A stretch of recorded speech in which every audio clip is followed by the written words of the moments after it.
اسی طرح سے ہدایت اللہ عطا فرماتا ہے، لیکن ہدایت دینے کے لیے کیا آپ نے کبھی سنا کہ کوئی توریت قوم یہود کے دلوں پر اللہ نے اتاری؟ ایسا نہیں ہوا۔ انجیل اللہ رب کریم نے عیسائیوں کو صحیفے کی صورت میں ان کے گھروں پر بھیج دی؟ ایسا نہیں ہوا، بلکہ اللہ رب کریم نے آدم سے جو سلسلہ نبوت اور رسالت کا شروع کیا، بندوں کو ہدایت دینے کے لیے بندے آتے رہے اور یہاں تک کہ اللہ نے اس سلسلے کو تاجدار انبیاء پر ختم فرما دیا، خاتم النبیین۔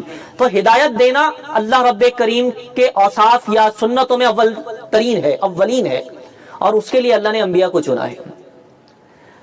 اسی طرح سے آپ دنیا کے اور معاملات کو دیکھیں گے تو اللہ رب کریم نے رزق دینے کے لیے زمین کو ایک سبب بنایا، اس سے پیدا منع نہیں ہے۔ آ جائیں، لے آؤ موسیٰ ان کو، قوم کو کوہ طور پر لے آؤ۔ اور جب اس قوم نے اللہ کی تجلیات کو دیکھا تو یہ سمجھ میں آ گئی کہ نبی دیکھ سکتا ہے، عام انسان نہیں دیکھ سکتا۔ عام انسان برداشت ہی نہیں کر سکتا، وہ سارے کے سارے بے ہوش ہو کر گر گئے اور کافر روایات میں مر گئے۔ اور موسیٰ علیہ السلام نے دعا کی، باری تعالیٰ میری گواہی کون دے گا؟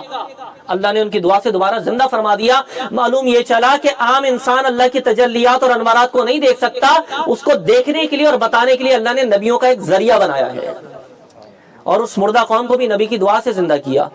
یہ اللہ کا بتایا ہوا طریقہ ہے کہ اللہ رب کریم اس طرح سے اپنے نظام کو چلاتا ہے۔ اعلیٰ حضرت فرماتے ہیں بخدا خدا کا یہی ہے در، نہیں اس میں کوئی مفر مکر، جو وہاں ہو یہاں آ کے ہو، جو یہاں نہیں تو وہاں نہیں۔